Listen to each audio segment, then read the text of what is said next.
عملت طاجن مكرونه بتاع المحلات، بس عملته بطريقه كدابه قوي بلحمه مفرومه كدابه. معاكم ابانوب وافتكروا اني مش كداب، ويلا شجعوني قولوا لي سلم ايديك يا ابانوب، ويلا بقى بينا نبدا ونقول الوصفه الكدابه قوي دي. اول حاجه كده عندي كوبايه من فول الصويا، احط عليها شويه اضافات، نص معلقه من البابريكا وكمان نص معلقه من السبع بهارات، وعندي كوبايه من الميه السخنه، تكون ميه سخنه بتغلي، واسيب بقى الفول الصويا على جنب علشان يتحول لحمه معايا.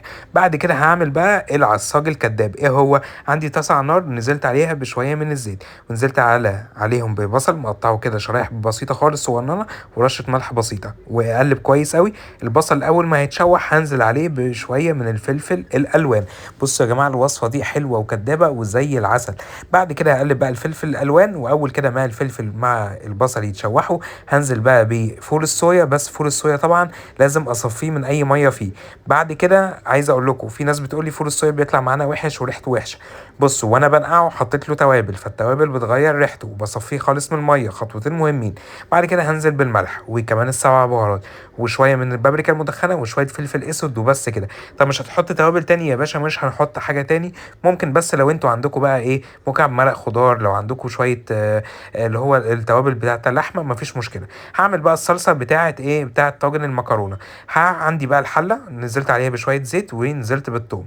اول ما الثوم كده ريحته طلعت حطيت معلقتين كبار من الخل، وبعد كده نزلت بيه كوبايه من عصير الطماطم، واقلب كويس قوي قوي. وكده دي بقى ايه الخلطه بتاعت ايه طاجن المكرونه.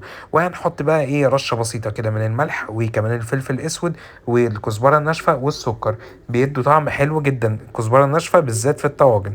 بعد كده هاخد بقى اللحمه المفرومه المعصجه الكدابه بتاعتي، هحط عليها كده معلقه من الصلصه اللي انا عملتها بايه، بالثوم.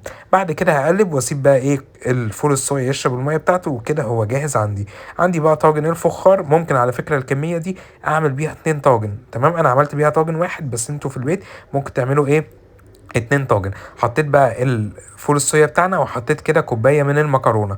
وبعد كده عندي بقى الصلصه اللي انا عملتها، حطيت عليها ميه سخنه، كوبايه ميه سخنه، تمام. عندي بقى الصلصه حطيتها، وهزود على الطاجن بتاعنا كوبايه ميه سخنه. مهم جدا يا جماعه تكون الميه سخنه بتغلي، لو مش سخنه المكرونه بتاعتك مش هتبقى حلوه، والطاجن بتاعك هيبوظ. اديني قلت لكم. وبعد كده اقفلها بورقه فويل، وادخلها الفرن على درجه حراره 180، بتقعد من نص ساعه لساعه الا تلت. وبعد كده اطلعها، هي قعدت معايا حوالي ساعه الا تلت. بشيل بقى ورقه الفويل، بصوا شكله شبه بتاع المحلات بالظبط اللي احنا بنشتريه، بس انا قلت لكم ان الطاجن بتاعنا ايه، كداب، بس افتكروا اني مش كداب. طيب عايز اسالكم بقى سؤال مهم قوي، فول الصويا وانا بعمله حطيت له ميه سخنه ولا ميه بارده؟ لو مركزين اكتبوا لي في الكومنتات وقولوا لي بتتابعوني منين. والنهارده عملت طاجن مكرونه كداب قوي بفول الصويا واللحمه المفرومه الكدابه. لو عجبكم الفيديو اعملوا له شير لكل حبايبكم.